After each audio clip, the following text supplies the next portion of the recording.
साजिश रची। जब आपने हमें रास्ता दिया तो आपने बैरिकेड क्यों लगाए? आपने किसानों को रास्ते का मार्ग क्यों नहीं दिखाया कि आपको इस मार्ग से जाना है? अगर हम गलत चले गए थे तो हमें रोकना था, बोलना था। वहां तक गए, हिंसा का मामला बना के बता के वो फिर वापस लौट गया। वो पहले से ही बिका हुआ था, पूरा देश जानता है। भानु प्रताप पहले बिक चुका था। 10 तारीख को भानु प्रताप बिक गया था 10 तारीख को। राजनाथ से मिलके नहीं आया था। आज मैं राजनाथ से पूछना चाहता हूँ, हमारे किले पे सेना क्यों नहीं थी? किला सेना के हवाले है। किले पे कोई कैसे ध्वज फहरा सकता है? कि सिंधु कह रहा है कि मैं मुंह खोलूंगा। तू कौन है भाई मुंह खोलेगा? तू तो संघ का बनाया हुआ आदमी है। तूने प्रोटेस्ट को हिंसा पूर्वक में बदलने के लिए, झंडे का षड्यंत्र करने के लिए तूने ये काम किया। अब तू किसानों के खिलाफ तो जहर बोलेगा ही।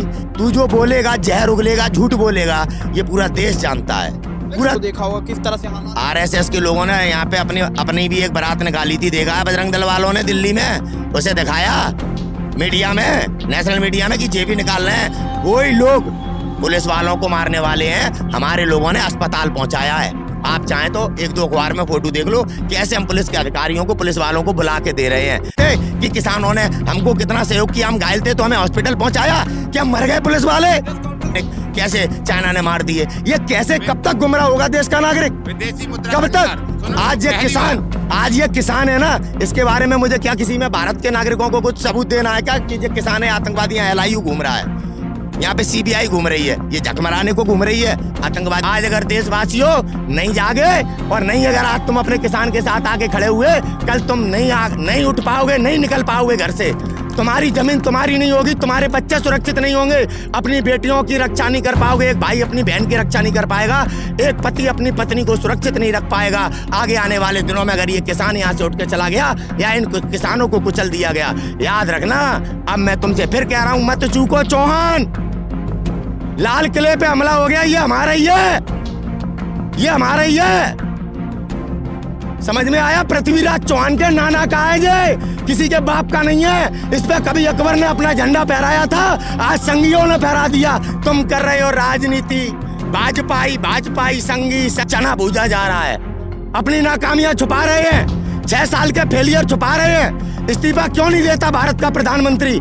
जब आज लाल किले पे झंडा फहर गया, क्या मतलब है ऐसे प्रधानमंत्री का देश में, जिसने देश डुबा दिया, पार्टी डुबा दी, देश के नागरिकों में भुखमरी फैला दी, लोग फांसी लगा के मर रहे हैं। अब बचा क्या है? केवल आजादी। इस साजिश को कामयाब करने का ये सिस्टम था। पहले ही बताया था मैंने कि ये RSS के लोग षड्यंत्र कर रहे हैं। आज भी हमारे बीच में होंगे। RSS के लोग कोई विदेश से नहीं आए हैं, हमारे ही लोगों का माइंड मेकअप करके, जैसे पाकिस्तान में आतंकवादी तैयार किए जाते हैं, हमारे देश में देशद्रोही तैयार करता है संघ। पहले से ही, हमेशा से ही जानते हैं कि संघी पहली बात तिरंगे को नहीं मानते हैं। इसके प्रमाण देने की जरूरत ही नहीं है कि RSS कभी तिरंगे को मानती नहीं है। सदैव उन्होंने तिरंगे का अपमान किया है। किसानों की ट्रैक्टर यात्रा में को लेकर उन्होंने जिस प्रकार का षड्यंत्र करा, पूरे देश के सामने है। मीडिया जो है, नेशनल मीडिया, हमारे देश का अंजना ओम कश्यप और रजत शर्मा, DNA करने वाला चौधरी, रूप का लियाकत, इन लोगों के चरित्र पिछले 6 साल से आप लोग जानते हैं। देश के चौथे स्तंभ के नाम पे ये दलाली कर रहे हैं, जो बहुत ही दुर्भाग्यपूर्ण है। पहले तबल की जमात के नाम पे देश को गुमराह किया, कोरोना के नाम पे देश को गुमराह किया, तरह तरह से दिल्ली में दंगे कराए, तब देश को गुमराह किया।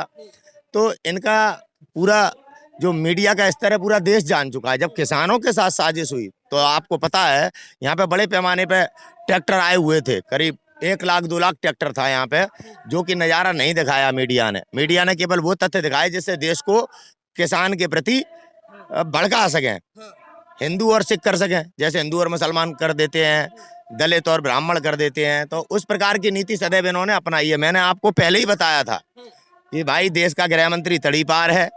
ये निश्चित तौर पर मेरे देश में 26 जनवरी के दिन इसने जो किया, नरेंद्र मोदी को इस्तीफा दे देना चाहिए। देश को गंभीरता से चिंतन अमित शाह ने करवाया है। क्यों नहीं थे लाल किले पे? हमारे देश की सेना क्यों नहीं थी लाल किले पे? अगर दीप संधू की जगह पे चाइना का एक सैनिक अपना झंडा फहरा देता तो क्या ये देश हमारा रहता? बहुत बड़ी सरकार का फेलियर है। पिछले 6 सालों में काफी फेलियर हो चुके हैं। पठानकोट ले लो, उरी ले लो, बालाकोट में आपको भ्रमित किया, पुलवामा हमारी सेना पे हमला हुआ जिसका षड्यंत्र सरकार ने किया था, फेलियर सरकार का था। वहां पे सत्यपाल मलिक गवर्नर था, वो संघ का आदमी है। तो इनके फेलियर देश के सामने, तिरंगे झंडे के बगल में जिस प्रकार से लाल किले पे चढ़कर दीप सिंधु ने, भाजपाई ने, संघी ने झंडा फहराया है, नरेंद्र मोदी का फेलियर है। उन्हें अपने पद से इस्तीफा दे देना चाहिए। इस्तीफा दे देना, हाँ, इस्तीफा दे। आज हाँ बिल्कुल इस्तीफा दे देना चाहिए। आज देश सुरक्षित हाथों में नहीं है। मैंने जैसा बताया, अगर आज वहां पे पाकिस्तान या कोई मुसलमान पाकिस्तान का झंडा फहरा देता तो क्या नरेंद्र मोदी को इस्तीफा नहीं देना चाहिए? लेकिन जो लाल किला में हुआ उसे आप अच्छा मानते हैं कि बुरा? अरे इतना बुरा हुआ है, इतना बुरा हुआ है, ऐसा देश में आजादी से लेकर अब तक नहीं हुआ। ये तो आजादी छीनने वाला काम हो गया। इसे बहुत गंभीरता से लेना चाहिए। लेकिन वो लोग तो बोल रहे हैं किसानों ने करवाया है। किसान कैसे करवा देंगे? वहां पे सिक्योरिटी कहाँ गई थी? अभी आप देखें कि हमारे किसान आंदोलन को कुचलने के लिए दिल्ली पुलिस के पास कितने जवान हैं, लेकिन लाल किले पे क्यों नहीं थे? लाल किले पे आंसू गैस के गोले क्यों नहीं छोड़े गए? और इन व्यक्तियों को गोली क्यों नहीं मारी गई जो हमारे लाल किले पे चढ़कर झंडा फहरा दिया? नहीं, देश के मान सम्मान से नहीं खेला जा सकता है। ये देश का अपमान हुआ है और भाजपाई सरकार के कारण देश का अपमान हुआ है और सरकार ने कराया है। लाल किले पे कैसे कोई झंडा फहरा देगा? गोली मार देनी चाहिए। गोली मार देनी चाहिए, गोली मार देनी चाहिए सीधे। अरे हमारे देश की अस्मिता का सवाल है, ये किसी व्यक्ति का या किसी पार्टी की इज्जत की बात नहीं है। देश की इज्जत पे हमला हुआ है, हमारी आजादी पे हमला हुआ है। कल आरएसएस अपना झंडा फहरा देगी, फिर तिरंगा है ही नहीं, यानी कि हम गुलाम। कल आरएसएस या ये भाजपाई ब्रिटिश सरकार का झंडा फहरा देंगे तो हम तो गुलाम हो गए ना दोबारा। महात्मा गांधी ने आजाद कराया देश और नरेंद्र मोदी हमें गुलाम बना रहा है। इस्तीफा देना चाहिए। आज देश खतरे में है, हमारी आजादी खतरे में है। ये प्रमाण है उस चीज का कि हमारे लाल किले पे भाजपाई और संघी के कार्यकर्ता ने, इनके साथ बैठने वाले व्यक्ति ने हमारे लाल किले पे झंडा फहरा दिया। सनी देओल ने तो ये कह दिया है कि वो हम दिसंबर में बता दिया दीप सिंधु से मेरा कोई रिश्ता। ये भाजपाइयों का साजिश में पूरा षड्यंत्र है, उसका प्रमाण है। क्या जरूरत पड़ी सन्नी देओल को स्टेटमेंट देने की? क्या जरूरत पड़ी किसान विरोधी बिलों में अंबानी को स्टेटमेंट देने की? हमारे देश को गंभीरता से चिंतन करना चाहिए। अगर किसी के किले पे किसी राजा ने अपना ध्वज फहरा दिया तो वो उसका हो गया है। समझना चाहिए ये सरकार का कितना बड़ा फेलियर है, गृह मंत्री का कितना बड़ा फेलियर है। आज अगर इनसे इस्तीफा नहीं लिया जाता है तो देश, समझ लेना, भाजपाइयों ने आपका देश गुलाम बनवा दिया। याद रखना देशवासियों, बहुत बड़ा सब्जेक्ट है इसे किसानों के ऊपर लेके इसको साजिश मत समझो। किसानों की बात नहीं है, बात यह है कि सरकार, नरेंद्र मोदी जो हिंदुत्व के नेता हैं, उनके होते हुए हमारे लाल किले पे झंडा फहर गया। आज किसानों के ऊपर षड्यंत्र करके ये अपना फेलियर छुपा रहे हैं। फेलियर सरकार का बहुत बड़ा फेलियर है। सेना को इस मामले में गंभीरता से चिंतन करना चाहिए। आज अगर किसी दूसरे देश का एक सैनिक झंडा फहरा देता तो क्या ये भारत में हम कभी तिरंगा लहरा पाते? बहुत बड़ी बात है, बहुत बड़ी बात है। सरकार अपना फेलियर छुपा रही है, किसान को आरोपी बना रही है। देश के नागरिकों, आप लोगों को गंभीरता से चिंतन करना पड़ेगा। नरेंद्र मोदी की षड्यंत्र और फेलियर को समझना पड़ेगा। हमारा देश किन परिस्थितियों में जा रहा है, हमारी आजादी छीनी जा रही है। लेकिन आरएसएस किस में क्या गलती? आप आरएसएस को इतना आरोप क्यों लगा रहे हैं? आरएसएस तिरंगे का कभी भी मान सम्मान नहीं करती, पूरा देश जानता है इस देश में। और दूसरा कौन ऐसा है जो तिरंगे को नहीं मानता? कहाँ पे? 2002 तक इनने कभी तिरंगा नहीं फहराया। अरे अब तो दिखावे के लिए सत्ता में है, अब तो दिखावे के लिए सत्ता में। लाल किले पे तो फहर गया झंडा दूसरा, आरएसएस ने फहरवाया। और आरएसएस ने नहीं फहरवाया। दीप सिंधु के किनके साथ फोटो हैं? मेरे साथ तो है नहीं, हमारे किसी किसान नेता के साथ हैं, नरेंद्र मोदी के साथ है, भारत के गृह मंत्री के साथ है, भारतीय जनता पार्टी के तमाम नेताओं के साथ है। के साथ थोड़ी आरएसएस में क्या नीति है? मोदी कहाँ से आया है? कोई भारतीय जनता पार्टी में ऐसा नेता बताएंगे जो आरएसएस से ना आता हो? बताएंगे कोई ऐसा नेता जो आरएसएस से ना आता हो? पार्टी ने उसे भेजा। भारतीय जनता पार्टी कौन सी पार्टी है जो आरएसएस ने गठित की है? आरएसएस ने गठित की है। क्या है भारतीय जनता पार्टी का अस्तित्व? मोहन भागवत के पैर क्यों छूते हैं देश के राष्ट्रपति? आज मोहन भागवत के पैर क्यों छूते हैं देश के राष्ट्रपति? मोहन भागवत को इतनी सुरक्षा क्यों मिली हुई है? कौन है वो? कौन है वो? इतने कितने संगठन है मेरे देश में, खाली मोहन भागवत को इतनी सुरक्षा क्यों? और जिस परिवार ने बलिदान दिया, उस गांधी परिवार के बेटे के साथ एसपीजी हटा ली जाती है उसको मरवाने के लिए। पहले भी उस परिवार की हत्याएं की गई हैं, संघ ने की है। महात्मा गांधी की हत्या संघ ने की है। पूरा देश जानता है इस बात को, पूरा देश जानता है इस बात को। और आज एसपीजी सुरक्षा हटी हुई है, आखिरी चिराग है, उसके साथ षड्यंत्र किया जा रहा है। कल घटना घट जाएगी, ये कोई मुद्दा बना देंगे, देश गुमराह हो जाएगा। किसानों ने 8 बजे 12 बजे का टाइम दिया गया था, 8 बजे से बैरिकेड तोड़ घुसने लगे, आरोप लगाया जा रहा है। हाँ, ऐसा है, ये दिल्ली पुलिस गुमराह करने का प्रयास कर रही है। जब आपने हमें रास्ता दिया तो आपने बैरिकेड क्यों लगाए? आपने किसानों को रास्ते का मार्ग क्यों नहीं दिखाया कि आपको इस मार्ग से जाना है? अगर हम गलत चले गए थे तो हमें रोकना था, बोलना था। वहां तक गए जहां घटनाएं हुई हैं। एक भी दिल्ली निवासी कह दे कि किसानों के द्वारा कोई भी हिंसा फैलाई गई हो, किसी को भी परेशान किया गया हो, पूरी दिल्ली में घूमे, एक है कोई? केवल आप जो पुलिस ने बैरिकेड लगाए उन्हें तो हटाना पड़ेगा जब पुलिस नहीं हटा रही, उनको आप किलू बना रहे हैं। यानी कि आपने ऐसा माहौल करा, आपने ऐसी व्यवस्था की कि आप फोटो के माध्यम से देश को गुमराह करें। ऐसा तमाम बार कर चुके हैं। बताइए, कोरोना क्या तबलीगी जमात की वजह से फैला था? गुमराह किया या नहीं किया? दिल्ली में जो दंगे हुए, दंगे में फुटेज में देखा जा सकता है कि दिल्ली पुलिस ने किस प्रकार की बर्बरता की। किसी के ऊपर कोई कार्रवाई हुई? कई किसान संगठन कल अपना कदम पीछे ले लिए हैं, चाहे भानु प्रताप है, वो पहले भी चला गया था, बिक गया था। फिर इनकी नीति के बिक गया। हाँ, भानु प्रताप बिक गया। यानी जब तक आपके थे तब तक तो आपके थे, जब हट गए हमारा कभी था ही नहीं। किसान भारतीय किसान यूनियन से भारतीय किसान यूनियन से अपने स्वार्थ में भाग के गया, अपना भानु किसान यूनियन बनाई। हमारी किसान यूनियन से कोई लेना देना नहीं। वहां पे आके धरना दिया, खुद बिक गया। जब गांव वालों ने इस पे लठ बजाए, वापस आके फिर बैठ गया। वो सरकार के इस हमारे को क्या सुनिए, आप इस साजिश को कामयाब करने के लिए वो धरने पे बैठा था। जैसी साजिश हो गई, तुरंत हिंसा का मामला बता के वो फिर वापस लौट गया। वो पहले से ही बिका हुआ था, पूरा देश जानता है। भानु प्रताप पहले बिक चुका था। 10 तारीख को भानु प्रताप बिक गया था 10 तारीख को। हाँ, बिक गया था, आपको पता होनी चाहिए। और क्या राजनाथ से मिलके नहीं आया था? आज मैं राजनाथ से पूछना चाहता हूँ, हमारे किले पे सेना क्यों नहीं थी? किला सेना के हवाले है। किले पे कोई कैसे ध्वज फहरा सकता है? आप किसानों के ऊपर आंसू गैस के गोले छोड़ रहे हैं, ठीक है? किसानों के ऊपर वहां पे आंसू गैस के गोले क्यों नहीं छोड़े गए? वहां पे पुलिस क्यों नहीं थी? आज आप देखिए, कल रात से हमारे यहाँ पे इतना पुलिस का पहरा है, जैसे मानो दिल्ली में पुलिस जाने कहां से बन गई हो, पैदा हो गई हो। लाल किले पे कहां मर गई थी पुलिस? हाँ, पुलिस का मैं एक बात बस कहना चाहता हूं कि पुलिस ने सरकार के दबाव में काम भी किया, और कहीं ना कहीं पुलिस ने किसान भाइयों का बहुत बड़ा सहयोग किया है। यहाँ पे संघी बड़ी मात्रा में हत्याएं कराना चाहते थे, जलियांवाला बाग जैसा कांड कराना चाहते थे, बिल्कुल कराना चाहते थे। हमारे बंदे क्या घायल नहीं हुए? हमारे बंदे मरा नहीं है, शहीद नहीं हुआ। दिल्ली पुलिस ने सरकार का दबाव में भी काम किया, लेकिन किसानों का बहुत सहयोग भी किया है। अगर दिल्ली पुलिस पूरी तरीके से अगर सरकार की तरह काम करती तो निश्चित तौर पर जलियांवाला बाग कांड बनता, कोई नहीं बचा सकता था। दिल्ली पुलिस का इस बात के लिए मैं धन्यवाद दूंगा कि उन्होंने बहुत ही संयम से काम किया, जो मामला इतने में निपट गया। वरना साजिश बहुत बड़ी थी, बहुत बड़ी साजिश थी। हाँ, सही कह रहे हैं ना, आदेश तो उन्हें ऐसे ही थे, ऐसे। हाँ, वही तो कह रहा हूँ, प्रेशर में उन्होंने बेशक किसानों को भटकाया। यानी कि प्रेशर में अमित शाह भाई एक तड़ीपार आदमी है।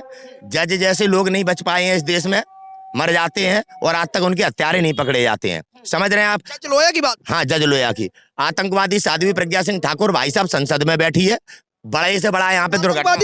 आतंकवादी है भाई, उसने बम फोड़े हैं समझौता एक्सप्रेस में भी और मालेगांव में भी, पूरा देश जानता है। वो संसद में बैठी हुई है। तो देश ऐसे लोगों के हाथ में है जो आतंकवादी गुंडे तड़ीपार हैं।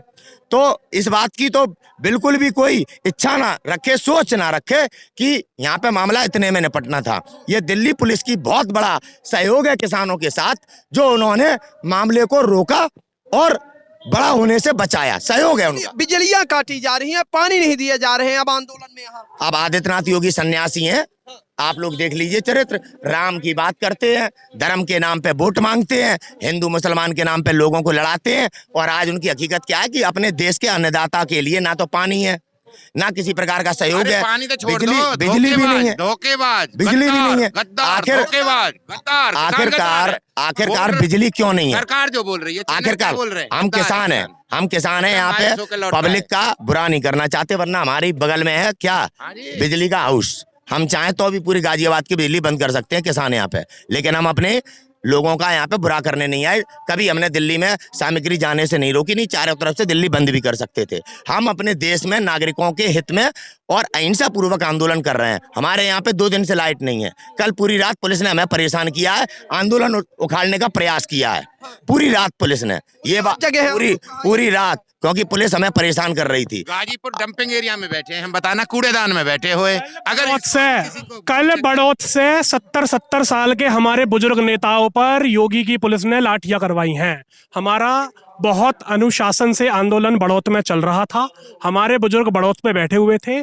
कल उन पे रात में पुलिस ने लाठियां करवाई हैं। क्यों भिजवाई हैं जी लाठियां? क्या वो आतंकवादी थे? जो आतंकवादी हाईलाइट हुआ है, जिसकी तस्वीरें भाई साहब ने बताई हैं, हमारे प्रधानमंत्री जी के साथ है, अमित शाह जी के साथ है, वो सुबह 9 बजे लाल किले पे कैसे पहुंच गया? हमारा जो रूट तय था उस रूट पे आपने बैरिकेटिंग कर दी। जो रूट हमारा तय था उस रूट पे आपने बैरिकेटिंग कर दी। हम आगे को बढ़ लिए थोड़ा सा, हमने देखा ये लाल किले के खुला हुआ है जी, हमने ये लाल किले के खुला हुआ है जी। भाई साहब ये साजिश थी, साजिश सरकार की थी, और किसकी साजिश होगी? भारतीय जनता पार्टी तो पल्ला झाड़ रही है, दीप सिद्धू को जानती ही नहीं किसी। दीप सिद्धू को नहीं जानती जी? हाँ तो मुंह खुलवाओ ना। ऐसा है, ऐसा है, चोर है। संघियों के कहने पे उसने इतना बड़ा कांड किया है, देश का अपमान हुआ है ये, और भाजपाइयों ने, मोदी ने करवाया है। मोदी इस्तीफा नहीं दे रहा, समझ लो आप कितना किस टाइप का व्यक्ति। आज देश के नेता क्यों बैठे हैं खामोश, चूड़ियां क्यों पहन रखी हैं? अब क्या बचा है? जब हमारे देश में लाल किले पे जाके कोई व्यक्ति झंडा फहरा देता है, क्या सरकार है बताइए? ऐसे ही देश में सेना, पुलवामा पे हमला हो गया, हमारी सेना पे हमला हो गया, क्या जवाब दे रही भारतीय जनता पार्टी की? देश की GDP गिरी है, क्या भारतीय जनता पार्टी की जवाब दे है? ये देश बर्बाद करने आए हैं। आज हमारे आजादी पर हमला हो रहा है, कहीं ना कहीं मैं देश को आगाह कर रहा हूं, अगर आज आप लोग नहीं जागे तो आगे आने वाले दिनों में आपकी आजादी छिन जाएगी। पर चलो पक्का छिन, पक्का। ये इनके बच्चों के लिए कटोरा का सबब बनेगी, इनके बच्चों का हाथ में कटोरा जाएगा, जो आज चुप बैठे होकर देख रहे हैं ना। आज जो हो रहा है ये किसान के संग में, उसको धोखेबाज बोला जा रहा है, कितना मायूस होकर लौट रहा है ये। अरे उसने, किसान ने बिगाड़ा क्या था किसी का? कोई प्राइवेट स्कूटर तोड़ा, कोई कील उठाई, या कोई उसने किसी आम पब्लिक को नुकसान किया, कोई चोर था, कुछ लूटा जनी करी, राहजनी करी, उसने क्या किया? किसान ने कुछ नहीं किया ना। फिर उसको क्यों गुनहगार बनाए जा रहे हो? और जो गुनहगार है उसको तुम पकड़ नहीं रहे हो, सिर्फ उसके संग है। क्यों हेमा मालिनी को नहीं अरेस्ट कर रहे? धर्मेंद्र के साथ फोटो है। आपने आरएसएस के ऊपर ये पूछा था भाई साहब से, बड़े भाई हैं हमारे, कि आरएसएस ने क्या बिगाड़ा? आरएसएस ने 1980 में, फोटो दिखाऊंगा, 1980 में आरएसएस ने लाल किले पर अपना झंडा फहराया था। क्या वो आतंकवादी नहीं थे? क्या ये किसान आतंकवादी हो गए? और चलो जी, अगर जो आतंकवादी था उसे पकड़ो ना। तुम पता नहीं किस किस के खिलाफ 370 लगा दी और NSA लगा दी और ये कर दिया। जिसने झंडा फहराया, जिसने हमारे तिरंगे का अपमान करा, वो खुला घूम रहा है। जिसके साथ, उसकी प्रधानमंत्री के साथ वो खड़ा। हम रूट पे जा रहे हैं, हमारी बैरिकेटिंग तुमने लगाई। जो जिस रास्ते पे हमें जाना नहीं था वो रास्ता तुमने खोल रखा है। मैं जा रहा हूँ जी अपना ट्रैक्टर लेकर, यहाँ बैरिकेटिंग लगी, मुझे यहीं बैरिकेटिंग है। मैंने बैरिकेटिंग तोड़ी नहीं, मैंने 1 घंटा इंतजार करा। उसके बाद हमें रास्ता दिया गया, हम आगे चले। हम ITO पहुंचे, ITO पे हमने क्या देखा? लाल किले का रास्ता ही खुला पड़ा है। जब वहां पहुंचा तो वहां तक हमें पता लगा कि हमारे तिरंगे का अपमान हो चुका है। कुछ युवक मोदी जी द्वारा भेजे गए थे, उन युवकों ने वहां पर झंडारोपण कर दिया। हमारी गलती क्या है? जब तक, लेकिन जिस तरह से तस्वीरें भी सामने आई, कई पुलिसकर्मियों को मारा भी जा रहा था, सब उन्हीं के युवक थे, सब RSS के थे, सब। मैंने पहले आपके माध्यम से जो भी लोग आपको देखते हैं उनको पहले ही बता दिया था कि अमित शाह कुछ ना कुछ करेगा, पहले ही बता दिया था। ये पूरे देश को इंडिकेशन दिया है नरेंद्र मोदी ने कि आगे आने वाले दिनों में आप गुलाम बनने वाले हैं संघ के नेतृत्व में। ये इंडिकेशन है, इसे देश हल्के में ना ले, इसे भारतीय सेना को गंभीरता से चिंतन करना चाहिए। आखिरकार सेना वहां पे क्यों नहीं थी वहां पे? आज सेना क्यों घेर के खड़ी है लाल किला? जब यहाँ से रैली, ट्रैक्टर यात्रा जा रही थी, तब सेना क्यों नहीं थी? ऐसा ही पुलवामा में हुआ। पुलवामा में हमारे सैनिक जवान शहीद हो गए, आज तक कोई जवाबदेही नहीं है। देवेंद्र सिंह को जमानत दे दी जाती है, उसके खिलाफ NIA की टीम चार्जशीट दाखिल नहीं करती है। साध्वी को, आतंकवादी को क्लीन चिट देती है। कैसे लोग सत्ता में बैठे हैं? आप कह रहे हैं कि वो दीप सिद्धू कह रहा है कि मैं मुंह खोलूंगा, तू कौन है भाई मुंह खोलेगा? तू तो संघ का बनाया हुआ आदमी है। तूने प्रोटेस्ट को हिंसा पूर्वक में बदलने के लिए, झंडे का षड्यंत्र करने के लिए तूने ये काम किया। अब तू किसानों के खिलाफ तो जहर बोलेगा ही, क्योंकि तू किसान आंदोलन को ही अपमानित करने के लिए, हमारे आंदोलन को तोड़ने के लिए ही तो तू गया था वहां पे। तू तो भाजपाइयों का चमचा है। तू जो बोलेगा, जहर उगलेगा, झूठ बोलेगा, ये पूरा देश जानता है, पूरा देश जानता है। तस्वीर सामने आई, कई पुलिसकर्मियों को मारा जा रहा था लाल किले में, आपने वीडियो देखा होगा किस तरह से हालात। आरएसएस के लोगों ने यहाँ पे अपनी भी एक बारात निकाली थी, देखा है बजरंग दल वालों ने दिल्ली में, उसे दिखाया मीडिया में, नेशनल मीडिया में कि जेबी निकाल रहे हैं। वही लोग पुलिस वालों को मारने वाले हैं, हमारे लोगों ने अस्पताल पहुंचाया है। आप चाहें तो एक दो अखबार में फोटो देख लो, कैसे हम पुलिस के अधिकारियों को, पुलिस वालों को बुला के दे रहे हैं। आज पुलिस वालों को शर्म नहीं आ रही? क्या प्रेस कॉन्फ्रेंस करके पुलिस वाले बता नहीं सकते कि किसानों ने हमको कितना सहयोग किया, हम घायल थे तो हमें हॉस्पिटल पहुंचाया, क्या मर गए पुलिस वाले? प्रेस कॉन्फ्रेंस करके तो ये बताते हैं कि बैरिकेड 8 बजे से ही सिंधु बॉर्डर में टूटने लगे थे। सिंधु बॉर्डर मैं तो गया नहीं, जब उनको मैसेज था, मैं तो गया नहीं, वहां के विषय में मुझे नहीं मालूम। मैं अपने यहाँ के विषय में बता सकता हूँ, यहाँ से कैसे गुमराह किया। हमारी 40 यूनियन है, उनका टेंट एक तरफ है और वो पुलिस की संरक्षण में उसका टेंट अकेले का एक तरफ है, दीप सिंधु का। तो फिर एक बात बताओ ना, एक यूनियन क्यों अलग है और 40 यूनियन क्यों एक साथ है? बैरिकेड अगर वो लगा के वो पुलिस के संरक्षण में सारा वो भी प्लान देखो पहले ही हमने बता दिया था, 4 दिन पहले पकड़ के आपको दे दिया था नकाब पोस्ट था जो लड़का। अभी तक तो इन्होंने बताया नहीं वो कौन था। 3 स्टेट की पुलिस को हमने दिया था, इन्होंने बताया तो नहीं वो कौन था। ये ऐसे ही गड़प कर जाते हैं। इनको तो गोली चलवानी थी किसानों पे, बहुत लंबा चौड़ा प्रोग्राम था ये। ठीक है, अब इन्होंने जो कर दिया, रूट डाइवर्ट करके तुम अननेसेसरी उनको ले जा रहे हो, किसानों को बरगला के ले जा रहे हो और बड़ा। हाँ अरे यार, मैं फिर कह रहा हूँ, भारतीय जनता पार्टी के 303 सांसद यहाँ आ जाएं, ठीक है, एक एक करके लाल किले पे भेजूंगा, उसमें से 150 नहीं पहुंच पाएंगे। अरे ये गांव का किसान कहाँ से रास्ता जानेगा कि कहाँ है लाल किला? जैसे जैसे पुलिस ने दिशा देती गई वैसे वैसे लोग वहां पहुंच गए, वैसे वैसे पहुंच गए। मेरा चैलेंज है भाजपा के सांसदों को, आज आ जाओ यहाँ पे 303 बैठो, देखता हूँ कितने पहुंचोगे लाल किला पे। तो जो यहाँ दिल्ली में रहते हैं वही पहुंच पाएंगे, जो इधर उधर रह रहे हैं ना वो पहुंच भी नहीं पाएंगे। ये किसान हर जगह से आया, गाँव से आया है। जिसने दिल्ली नहीं देखी, जिसने यहाँ पे आके मॉल नहीं देखे, वो कहाँ से लाल किला पहुंच जाएगा? कहाँ से लाल किला पहुंच जाएगा? यहाँ दिल्ली के भी लोग गुमराह हो जाते हैं कभी कभी, आई समझ में आपको? तो किसानों के ऊपर किस प्रकार से राजनीति कर रहे हैं ये लोग, अपनी नाकामी को छुपाने के लिए देश डुबा दिया है भाई, देश डुबा दिया है। देश किन परिस्थितियों में आ गया? कंगाली, भूखा, नंगा भारत बना दिया 5 ट्रिलियन अर्थव्यवस्था का सपना दिखाते हुए। आज युवा बेरोजगार है, किसकी जवाबदेही है? सारे मुद्दों से कभी भटकाते हैं, कोरोना, सुशांत, कभी कुछ LOC गिरवा दी, हमारे सैनिकों को भेज दिया निहत्थे, और वो हमारे 22 सैनिक कैसे चाइना ने मार दिए। ये कैसे, कब तक गुमराह होगा देश का नागरिक? विदेशी मुद्रा कब तक? आज ये किसान है ना, इसके बारे में मुझे क्या किसी में भारत के नागरिकों को कुछ सबूत देना है क्या कि ये किसान है आतंकवादी? LIU घूम रहा है, यहाँ पे CBI घूम रही है, ये झकमराने को घूम रही है। आतंकवादी पकड़े नहीं पाए 62 दिन में, और 62 दिन से ये हमें अपमानित कर रहे हैं, किसान के मान सम्मान स्वाभिमान के साथ खेल रहे हैं। अरे दोगलो, तुम्हारा कोई मान सम्मान स्वाभिमान नहीं है, लेकिन किसान का मान सम्मान स्वाभिमान है, बेईमान नहीं है। बेईमान तुम हो जो 22,000 करोड़ रुपया किसान का तुम दबा के बैठे हो, और देश के भगोड़ों के 68,600 करोड़ माफ करे इस नंगे पाखंडी, इस रामदेव के 2200 करोड़ रुपए आपने माफ किया। 1100 करोड़ रुपए अमित शाह के लौंडे का जैसा का माफ किया। किसानों का 2200 करोड़ मेहनत का क्यों नहीं दिया? किसकी जवाबदेही है? ऐसे गद्दार बैठे हैं, और ये न्यूज चैनल वाले किस प्रकार से देश की जनता को गुमराह कर रहे हैं, और ये IT सेल वाले भाजपा के किस प्रकार से नौजवानों के भविष्य के साथ खेल रहे हैं। आज अगर देशवासियों नहीं जागे, और नहीं अगर आज तुम अपने किसान के साथ आके खड़े हुए, कल तुम नहीं उठ पाओगे, नहीं निकल पाओगे घर से। तुम्हारी जमीन तुम्हारी नहीं होगी, तुम्हारे बच्चे सुरक्षित नहीं होंगे, अपनी बेटियों की रक्षा नहीं कर पाओगे, एक भाई अपनी बहन की रक्षा नहीं कर पाएगा, एक पति अपनी पत्नी को सुरक्षित नहीं रख पाएगा। आगे आने वाले दिनों में अगर ये किसान यहाँ से उठ के चला गया, या इन किसानों को कुचल दिया गया, याद रखना। अब मैं तुमसे फिर कह रहा हूं, मत चूको चौहान, लाल किले पे हमला हो गया, ये हमारा ही है, ये हमारा ही है। समझ में आया? पृथ्वीराज चौहान के नाना का है ये, किसी के बाप का नहीं है। इस पे कभी अकबर ने अपना झंडा फहराया था, आज संघियों ने फहरा दिया। तुम कर रहे हो राजनीति, भाजपाई, संगी।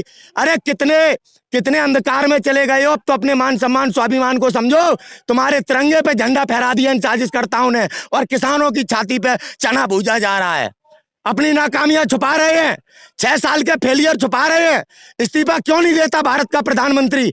जब आज लाल किले पे झंडा फहर गया, क्या मतलब है ऐसे प्रधानमंत्री का देश में, जिसने देश डुबा दिया, पार्टी डुबा दी, देश के नागरिकों में भुखमरी फैला दी, लोग फांसी लगा के मर रहे हैं। अब बचा क्या है? केवल आजादी।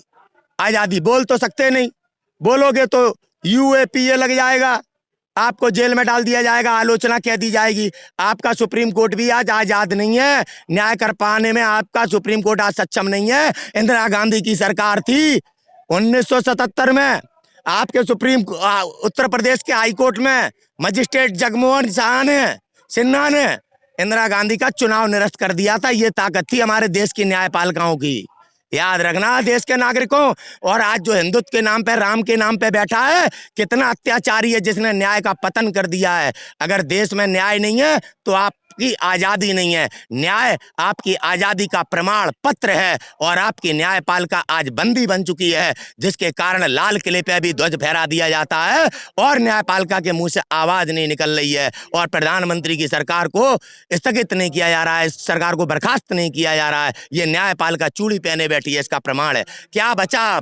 क्या बचा है न्यायपालिका का अस्तित्व? मैं पूछना चाहता हूं देश के नागरिकों से, तुम्हें अपनी न्यायपालिका के अस्तित्व को बचाना है। आज किसानों को कैसे आतंकवादी पिछले 62 दिनों से कहा जा रहा है, उसी साजिश को कामयाब करने का ये सिस्टम था। पहले ही बताया था मैंने कि ये RSS के लोग षड्यंत्र कर रहे हैं। आज भी हमारे बीच में होंगे।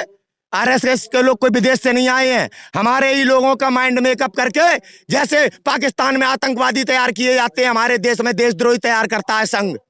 और आज हमारे देश का नौजवान पता, आप देशद्रोही बोल रहे हैं, परमानेंट देशद्रोही है। महात्मा गांधी का हत्यारा राष्ट्रभक्त होगा है?